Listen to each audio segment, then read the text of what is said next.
Hari ini kita akan sama-sama memikirkan mengenai bagaimana kita hidup di dalam pengharapan. Saya izin share ya, screen.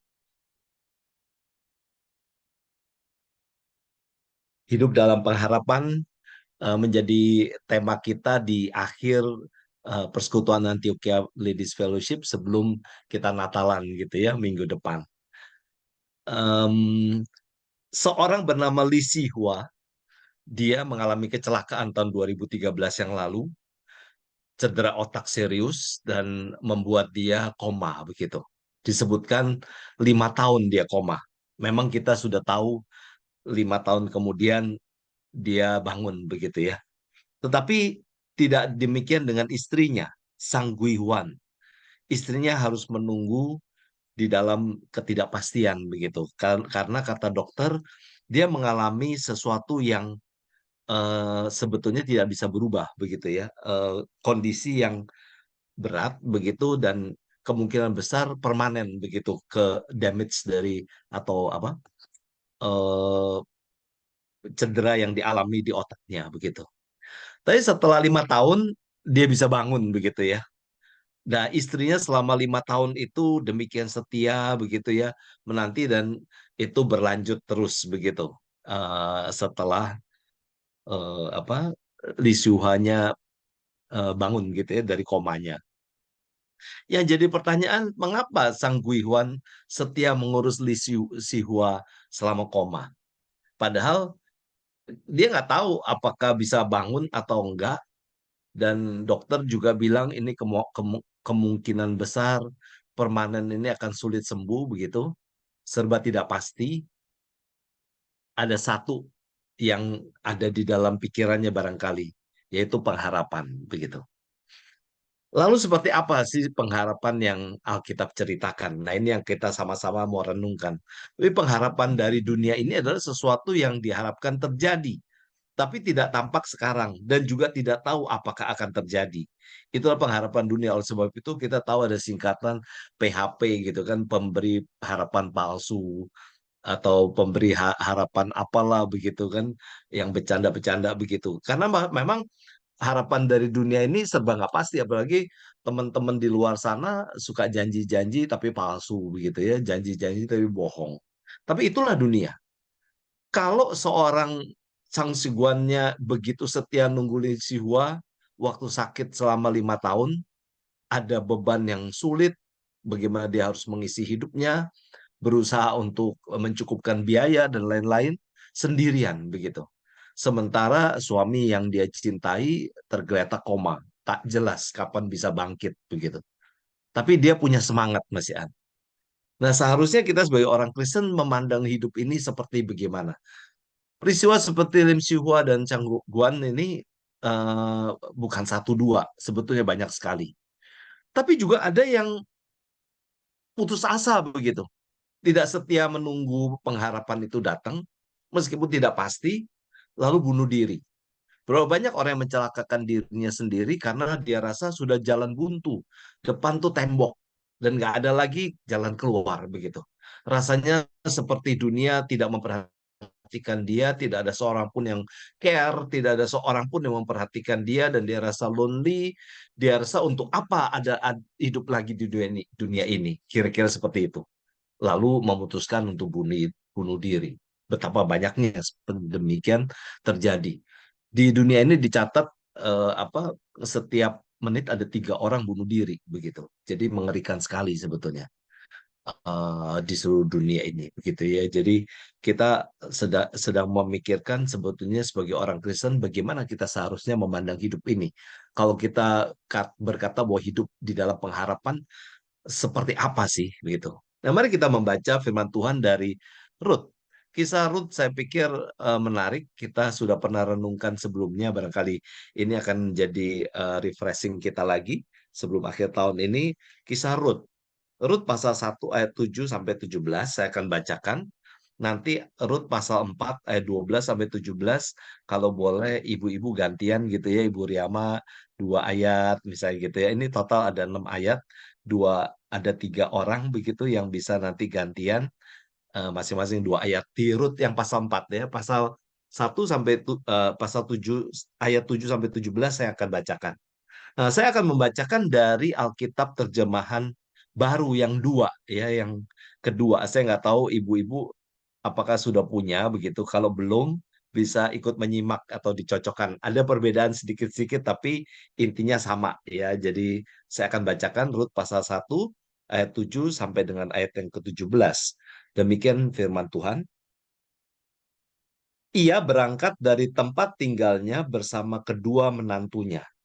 Ketika mereka sedang di perjalanan pulang ke tanah Yehuda, Naomi berkata kepada kedua menantunya, "Pergilah, pulanglah masing-masing ke rumah ibumu. Kiranya Tuhan menunjukkan kasih setianya kepadamu, seperti yang telah kamu tunjukkan kepada mereka yang meninggal itu dan kepadaku. Kiranya atas karunia Tuhan, kamu mendapat perlindungan masing-masing di rumah suamimu." Ia mencium mereka, lalu mereka menangis dengan suara keras. Mereka bahkan berkata kepadanya, "Kami mau pulang bersama-sama kepada bangsamu." Tetapi Naomi berkata, "Pulanglah, anak-anakku. Untuk apa kamu pergi bersamaku? Apakah aku masih akan mendapat anak laki-laki dalam rahimku untuk menjadi suamimu? Pulanglah, anak-anakku. Pergilah, sebab aku sudah terlalu tua untuk bersuami. Seandainya aku berpikir ada harapan bagiku untuk bersuami malam ini dan melahirkan anak laki-laki, bagaimana mungkin kamu menanti sampai mereka dewasa? Bagaimana mungkin kamu menolak untuk bersuami? Jangan demikian, anak-anakku, hidupku jauh lebih pahit daripada hidupmu, sebab terhadap akulah tangan Tuhan dilayangkan. Mereka menangis lagi dengan suara keras. Orpa mencium mertuanya dan minta diri, tetapi Rut ingin tetap bersamanya. Naomi berkata, "Lihat, iparmu sudah pulang kepada bangsanya dan ilahnya. Pulanglah mengikuti iparmu." Tetapi Rut berkata, "Jangan desak aku meninggalkan engkau untuk pulang dan tidak mengikutmu. Kemanapun engkau pergi, ke situ aku pergi. Dimanapun engkau bermalam,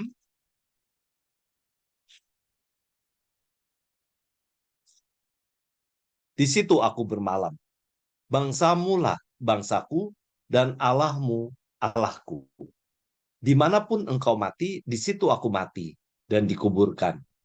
Kiranya Tuhan menghukum aku dengan berat, bahkan lebih lagi jikalau ada yang memisahkan aku dari engkau kecuali maut." Rut pasal keempat, boleh Ibu Riama mulai. Ya. Rut 4 ayat Ayat 12. 12, ya, dua ayat ya Bu, silakan. Ya. Keturunanmu kiranya menjadi seperti keturunan Peres yang dilahirkan Tamar bagi Yehuda, oleh karena anak-anak yang akan diberikan Tuhan kepadamu dari perempuan muda ini. Lalu Boas mengambil Rut dan perempuan itu menjadi istrinya dan dihampirinya lah dia.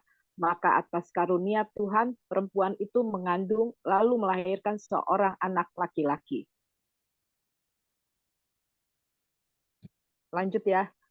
Sebab Ya, itu perempuan-perempuan berkata kepada Naomi, "Terpujilah Tuhan yang telah rela menolong engkau pada hari ini dengan seorang penebus. Termasyurlah kiranya nama anak itu di Israel. Dan dialah yang akan menyegarkan jiwamu dan memelihara engkau pada waktu rambutmu telah putih. Sebab menantumu yang mengasihi engkau telah melahirkannya. Perempuan yang lebih berharga bagimu dari 7 anak laki-laki." Dan Naomi mengambil anak itu serta meletakkannya pada pangkuannya, dan dialah yang mengasuhnya. Dan tetangga-tetangga perempuan memberi nama kepada anak itu, katanya, "Pada Naomi telah lahir seorang anak laki-laki." Lalu mereka menyebutkan namanya Obed. Dialah ayah Isai, ayah Daud.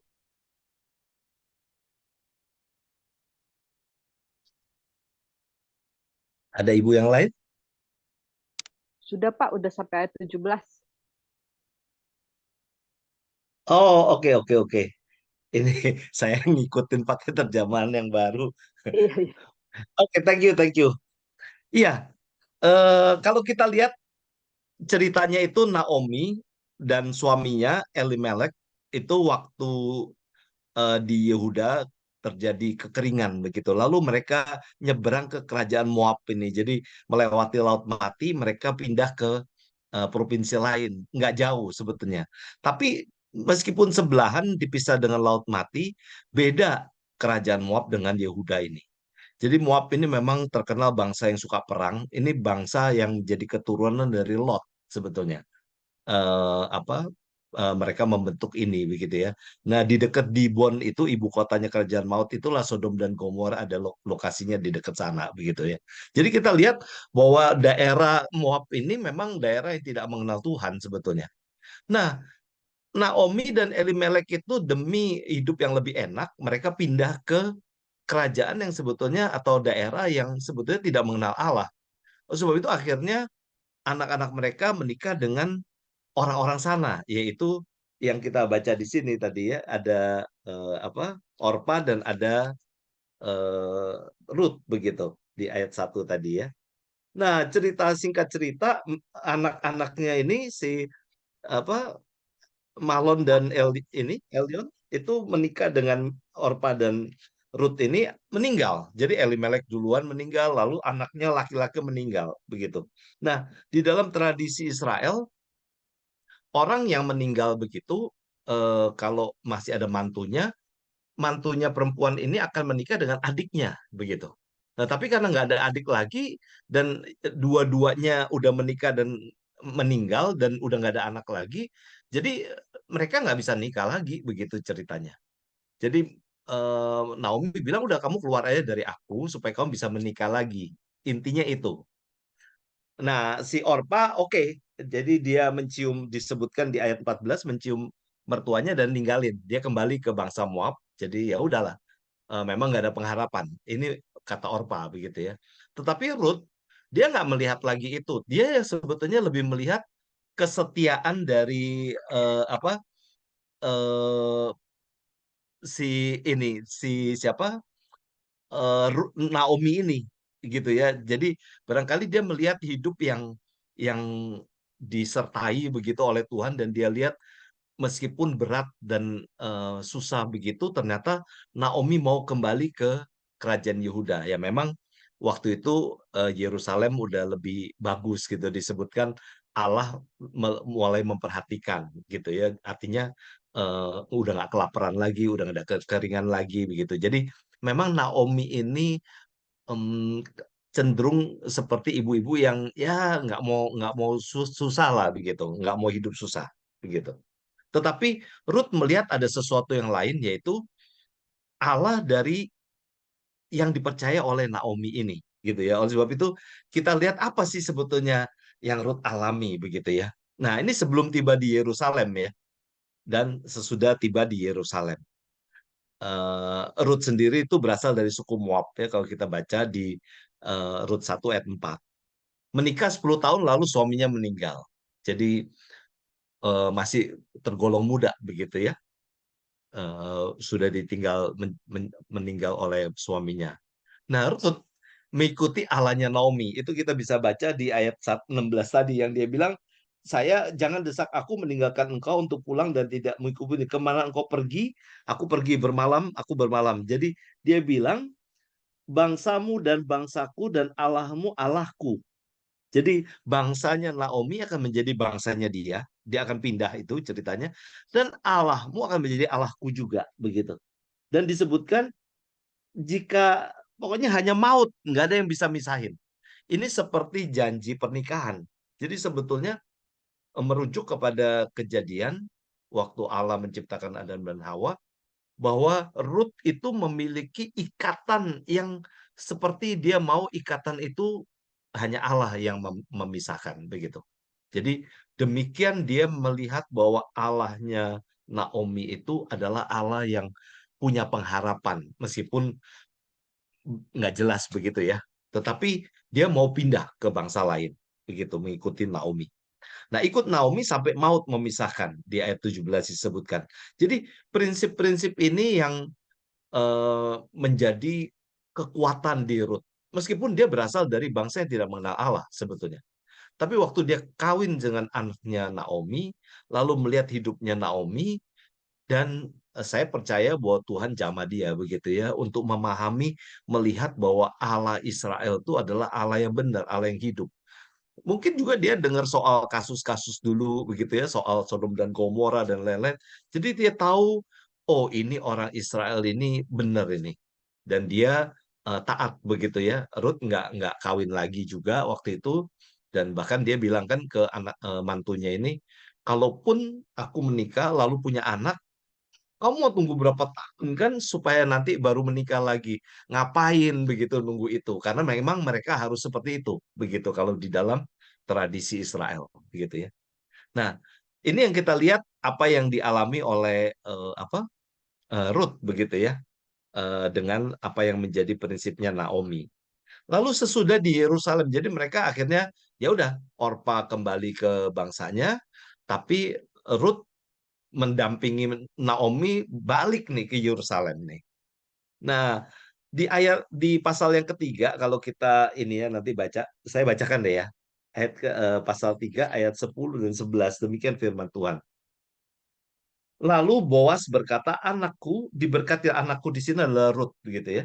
Diberkatilah engkau oleh Tuhan, kasih yang kau tunjukkan ini lebih daripada sebelumnya, karena engkau tidak berpaling pada orang muda yang miskin atau kaya. Jadi, jangan takut anakku, semua yang kau katakan akan kulakukan untukmu, sebab semua orang di kota ini tahu engkau seorang perempuan yang baik budi. Jadi, Ruth itu waktu itu musim panen jelai begitu ya. Jadi, bagaimana dia begitu memikirkan orang yang kekurangan dan lain-lain, mengutin yang jelai-jelai yang ada di tanah yang apa sisa-sisa dan lain. Jadi dilihat oleh Boas, Ruth ini hatinya baik begitu ya. Jadi bukan mikirin diri sendiri, dia juga nggak nyimpen untuk diri sendiri dan lain-lain. Dikenal sebagai pribadi yang baik dan itu diendorse oleh Boas. Nah, Boas menebus Ruth melalui sebuah proses yang panjang. Jadi seseorang bisa nggak ini? Bisa, tapi dia harus beli tanahnya ini milik. Jadi di dalam kepercayaan Israel itu seorang itu harus ambil alih semuanya. Nah, itu harus kepada orang yang waris yang paling dekat gitu ceritanya. Nah, kita baca dari saya bacakan ya dari Rut pasal 4 ayat 6 sampai 7. Ya, masih keluar tuh. Lalu penebus itu berkata, jika demikian aku tidak dapat menebusnya, supaya jangan aku merusak milik pusakaku sendiri. Engkau saja yang menggunakan hak tebusku, sebab aku tidak dapat menggunakannya. Beginilah kebiasaan dahulu di Israel apabila seorang menebus atau menukar sesuatu miliknya untuk mengesahkan tiap perkara, orang melepaskan salah satu kasutnya dan memberikan kepada pihak yang lain. Demikianlah cara orang mengesahkan perkara di Israel. Jadi eh, kalau misalnya mau ambil Ruth menjadi istri itu harus menebusnya begitu, dan menebusnya waktu itu dengan termasuk membeli tanahnya dan lain-lain begitu ya, harta miliknya Ruth begitu. Nah, yang di bawahnya itu yang berhak menebus yang paling dekat dari keluarga Boas itu ada Ipa, masih Saudaranya. kerabatnya begitu ya. Tetapi karena dia sudah punya eh, milik pusaka, jadi kalau dia beli lagi itu akan jadi apa bentrok begitu ya. Jadi akan jadi runyam dan rumit begitu dengan keluarga dari istrinya juga. Oleh sebab itu dia menyerahkan kepada Boas. Jadi kita lihat bahwa Allah, tangan pemeliharaan Allah tuh demikian rupa begitu ya. Yang berhak akhirnya tidak mengambil, yang tidak berhak malah dikasihin hak itu. Ini mengingatkan kita seperti apa si Esau dan Yakub begitu ya, anak Ishak ya. Betapa hak kesulungan itu akhirnya dimiliki oleh Yakub begitu. Dan itu menjadi jalur yang Tuhan inginkan, proses untuk kelahiran Kristus. Sama seperti apa yang dialami oleh Ruth ini. Ruth ini akhirnya ditebusnya dari orang yang sebetulnya bukan dia gitu ya. Ada orang lain yang berhak, tapi itu dioper jadinya ke Boas. Sehingga Boas yang mendapat kesempatan untuk menebus Ruth. Dan Boas mengambil Rut menjadi istrinya. Itu di uh, Rut 4 ayat 13 ya. Saya bacakan ya bagian ini. Lalu Boas mengambil Rut menjadi istrinya dan bersetubuh dengannya. Atas karunia Tuhan, perempuan itu mengandung dan melahirkan seorang anak laki-laki. Jadi kita lihat bahwa jalan Tuhan untuk memelihara Rut demikian hebat begitu. Apa sih yang diharapkan oleh Rut? Dia cuman pikir ya pokoknya saya ikut aja lah sama Naomi. Dia juga nggak akan berpikir bahwa ada orang yang mau menebus dia begitu, karena rumit begitu untuk menebus dia begitu prosesnya. Nah, Ruth akhirnya punya anak laki dari Boas itu ya di ayat 13, dan Naomi pun mendapat berkat dari Tuhan itu di ayat 16 dan 17 tadi yang kita lihat bahwa dia akhirnya dapat cucu begitu ya, yang nggak pernah dia pikirkan sebelumnya bahwa akan mungkin dapat cucu. Bayangkan kedua anak lakinya dua-duanya meninggal dan nggak mungkin dia kawin lagi, dan kalaupun kawin belum tentu dapat anak laki-laki. Kalaupun dapat anak laki-laki, misalnya tunggu sampai umur 16 atau 17 tahun dikawinin dengan Ruth, berarti Ruth juga kawin dengan anak muda begitu, lalu tunggu 17 tahun lagi begitu. Itu sesuatu yang rasanya ini sekali lah. Ruth juga tahu nggak mungkin begitu, tetapi dia tetap berketapan hati mau ikut Allahnya Naomi. Nah, itu yang saya pikir luar biasa yang em, kalau di zaman sekarang barangkali akan susah untuk kita dapetin ada orang yang semacam Ruth ini. Tapi kita perlu perlu ini prinsipnya sebetulnya. Kalau kita lihat sebetulnya pengharapan itu ada di dalam Yesus begitu ya. Pasti terjadi nggak? Pasti terjadi. Memang tidak nampak sekarang, tapi sudah kita alami. Jadi ada yang mengatakan kan already but not yet begitu. Keselamatan itu sebetulnya yang paling penting kan di dalam hidup ini. Apa sih? Kita datang tanpa baju, kita datang nggak bawa apa-apa, kita nanti pulang di dalam kematian juga nggak bawa apa-apa, dan apa, nggak ada harta apapun yang menyertai kita. Semua itu yang ada di dalam dunia ini kita tinggalin. Hanya roh kita yang kembali kepada Bapa. Badan pun debu kembali menjadi debu. Jadi nggak ada yang kita itu kecuali apa? Keselamatan. Nah, bagaimana keselamatan? Harus ada pengampunan dosa. Dan itu hanya bisa ada di dalam Yesus. Jadi kita lihat pengharapan itu sebetulnya di ujung bagaimana pemeliharaan Allah di sepanjang hidup kita. Ya, saya percaya ibu-ibu sudah mengalami pemeliharaan Allah. Kita tahu ada banyak hal di sekeliling hidup kita seperti ajaib begitu. Apa yang kita alami itu nggak pernah kita bisa pikir sebelumnya dan kita nggak nyangka begitu. Dan itu terjadi. Apakah dunia bisa kasih ini? Bisa. Ada yang bisa. Kita tahu ada orang pergi ke Gunung Kawi gitu, ke Mbajugo gitu, sembah-sembah di sana untuk jadi kaya, tapi kita tahu ada tumbalnya begitu kan. Ada aja yang keluarganya mati lah, yang cacat lah, yang berkebutuhan khusus dan lain-lain yang itu. Dan kadang-kadang orang rela anaknya dikorbankan gitu untuk keluarganya kaya. Dengan pikiran, ah, anak gue bisa buat lagi. Gila sih sebetulnya. Tetapi itulah terjadi dengan dunia ini. Setan selalu take and give. Pencobaan yang setan berikan kepada Kristus juga sama kan. Sembahku sekali aja, ku berikan dunia ini seluruhnya. Meskipun sebetulnya ada hak apa setan mengakui dunia ini milik dia. Tapi memang dia bisa mendeliver hal-hal yang akan yang fana itu, yang sebetulnya kalau kita tahu itu nggak ada sebetulnya. Nilai-nilai yang tidak ada. Tetapi yang sekarang ini dunia akuin nilai itu di situ. Bukan lagi nilai kekekalan yang ada di dalam Kristus begitu. Nah, ini kenapa ini Yesus, pengharapan ajaran Yesus. Hanya ada one way. Hanya ada satu jalan. Yesus Kristus adalah penggenapan janji Allah kepada umat manusia. Nah, ini sebetulnya yang menjadi paling penting, ibu-ibu. Kenapa? Kalau kita tahu Kejadian pasal 1, waktu Allah menciptakan manusia, diberikan kuasa untuk mengurus dunia ini. Itu di Kejadian 1 ayat 28 begitu ya. Tapi di atasnya Kejadian 1 ayat 26 dan 27 disebutkan bahwa manusia itu diciptakan serupa dengan rupa dan gambar Allah begitu. Jadi kita memiliki nilai yang luar biasa, kekekalan yang luar biasa. Dan itu Tuhan berikan ada di dalam hati kita. Nah, sekarang yang jadi masalah, pada waktu Adam dan Hawa jatuh di dalam dosa, mereka lupa dengan nilai kekekalan yang ada, tetapi mengharapkan nilai yang duniawi sebetulnya, yaitu dengan apa? Kekuasaan. Dia ingin seperti Allah, dia ingin berkuasa bisa ini itu seperti Allah. Nah, nilai-nilai yang seperti itulah yang hari ini menjadi pengharapan dunia itu. Jadi kembali sebetulnya sama dengan waktu Asus Adam dan Hawa. Yang diiming-iming itu sesuatu yang kalau kita mati nggak ada apa-apanya itu, gitu. Kita tinggalin semua. Tetapi yang penting, yang kekal, yang utama, yang dari Allah itu yang diabaikan.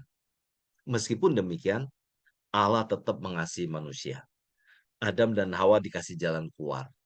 Disebutkan di Kejadian 3 ayat 15. Keturunanmu akan meremukkan kepala ular, yaitu si iblis itu. Tetapi si keturunan ular ini akan meremukkan tumitnya. Nah, ini adalah janji Allah mengenai keselamatan yang merujuk kepada kedatangan Kristus di kemudian hari. Kristus harus seperti tumit yang diremukkan. Orang kalau kakinya remuk itu ya memang susah untuk jalan. Untuk apapun, untuk napak itu udah nggak bisa begitu. Tetapi mati nggak mati, gitu ya. Dalam arti ada kesakitan yang luar biasa yang harus ditanggung. Tapi bukan berarti Kristus nggak mati, bukan. Tetapi apa yang dilakukan iblis tidak mengalahkan Kristus, begitu. Justru anak manusia itulah, keturunan manusia itu meremukkan kepala ular dengan apa? Matinya dia di atas kayu salib atas kehendaknya sendiri. Jadi kita lihat bagaimana penebusan yang dilakukan Kristus itu menggenapi apa yang ada di perjanjian lama dan membawa manusia yang tadinya nggak ada pengharapan menjadi memiliki pengharapan. Nah, itulah pengharapan yang Alkitab ceritakan sebetulnya. Yang Ruth di dalam bayangan ke depannya, dia lihat ini. Oleh sebab itu Allah memilih dia untuk boleh selamat. Seperti juga Naomi dan yang lain-lain. Bahkan melalui Ruth lah di dalam tadi, kalau kita lihat di uh, apa Rut pasal 4, Keturunan jadi Boas, Isai di anaknya. ya di Rut pasal 4 yang terakhir ya, di ayat yang terakhir saya bacakan ya untuk kita semua. Itu ada keturunan-keturunan yang merujuk akhirnya kepada Daud dan Kristus begitu ya. Inilah keturunan Peres. Peres mempunyai anak Hesron. Hesron mempunyai anak Ram. Ram mempunyai anak Aminadab. Aminadab mempunyai anak Nahason. Nahason mempunyai anak Salmon. Salmon mempunyai anak Boas. Boas mempunyai anak Obed. Ini anak dari Rut. Obed mempunyai anak Isai. Dan Isai mempunyai anak Daud. Nah, kita tahu di dalam Matius pasal 1, kalau kita merujuk kepada nanti Natal ini, dari Daudlah Yesus itu lahir. Makanya Yesus disebut raja itu ya, karena dia keturunan raja. Dia raja yang kekal itu, yang memelihara dari mulai janji Allah terus melalui keturunan yang macam-macam ini sampai ujungnya kepada kelahiran Kristus. Jadi luar biasa.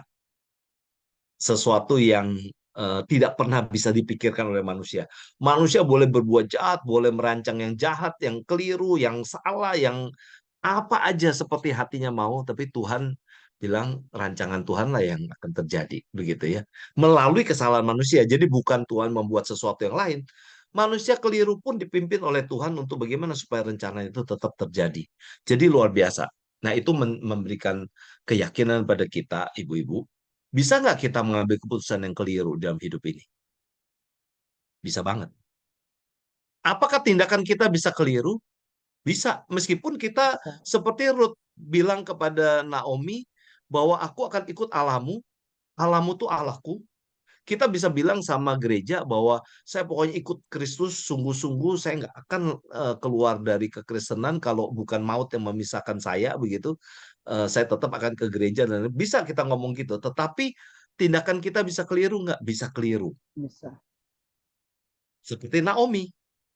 Naomi keliru ambil keputusan. Dia cari yang gampang. Lari dari Israel karena Israel lagi sengsara. Lari ke dukun nih ceritanya nih. Kalau ngomong itu ya. Moab. Nyari yang gampang. Ke Moab. Bangsa yang tidak mengenal Allah. Sampai anaknya itu kawin sama bangsa yang tidak mengenal Allah. Tetapi di dalam kasihnya Allah memelihara satu mantunya yaitu Rut untuk boleh percaya sungguh-sungguh kepada Allahnya Naomi. Hebat ya. Jadi kita lihat ada nggak pengharapan itu? Ada. Mungkin kita keliru dalam hidup ini, tapi Tuhan bisa perbaiki itu untuk kita. Waktu Naomi kembali kepada Israel, ke Yerusalem, ke kerajaan Yehuda, kerajaan selatan, memang disebutkan bahwa sana udah lebih enak gitu, tetapi ada kalimat yang penting, yaitu apa? Naomi meyakini bahwa Allah memperhatikan bangsa Israel. Jadi kita lihat bahwa Naomi kembali kepada Allah yang hidup itu. Sebentar ya, Bapak Ibu.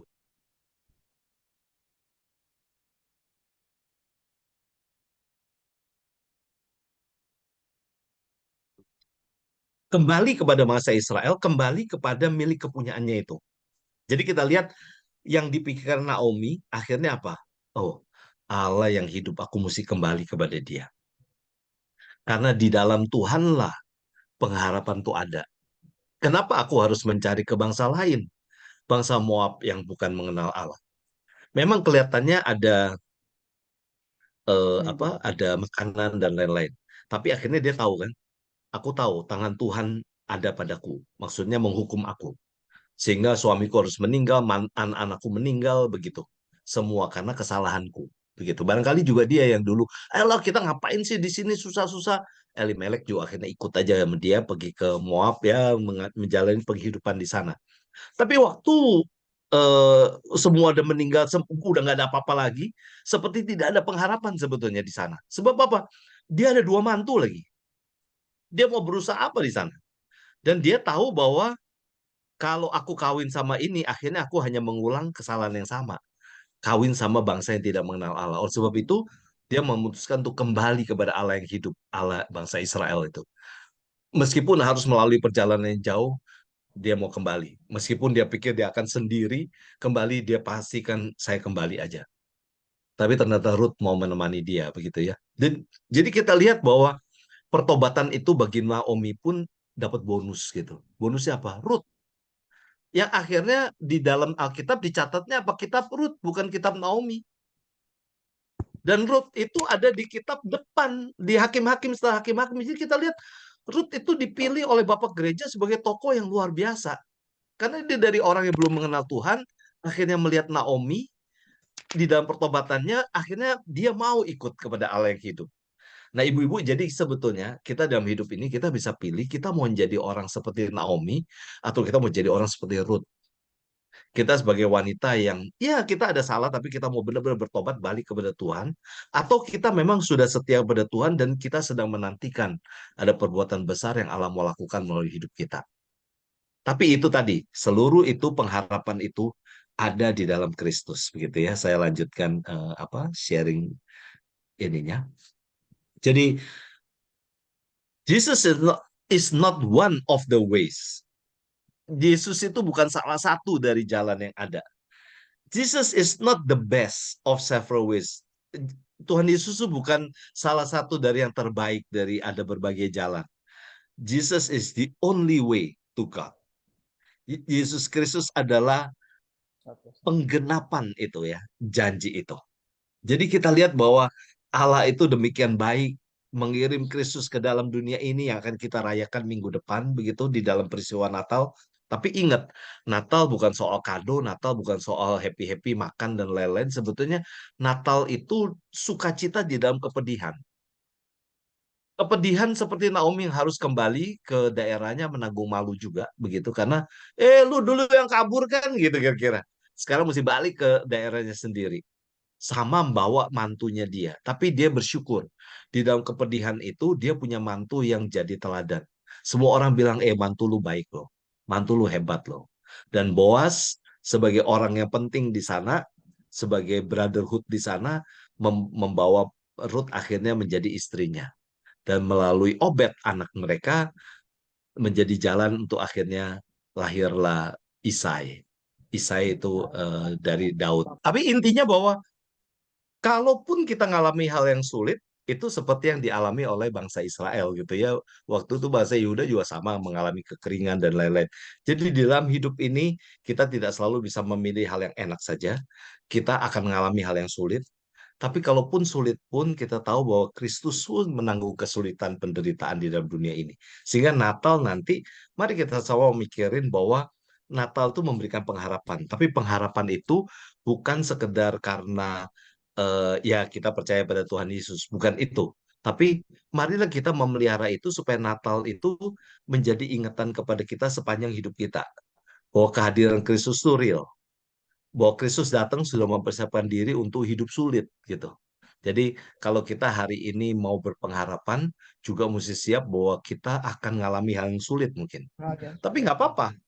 Kalaupun ada hal yang sulit itu kita alami, tapi kita tahu ujungnya itu jelas gitu ya, pasti.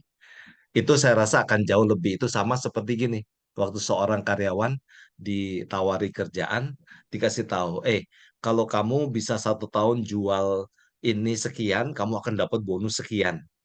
Dan sesuatu yang pasti di sana, jadi dia berjuang mati-matian untuk nutup target itu supaya apa? Dia dapat bonus itu. Nah, kalau Kristus itu bonusnya dikasih nih. Ini target yang Tuhan mau untuk kabarkan Injil, berbuatlah baik atau apa. Kita belum kerjain nih. Barangkali separuh-separuh semangatnya masih kayak gitu. Padahal Tapi bonusnya udah Tuhan udah dapat. kasih nih bonusnya.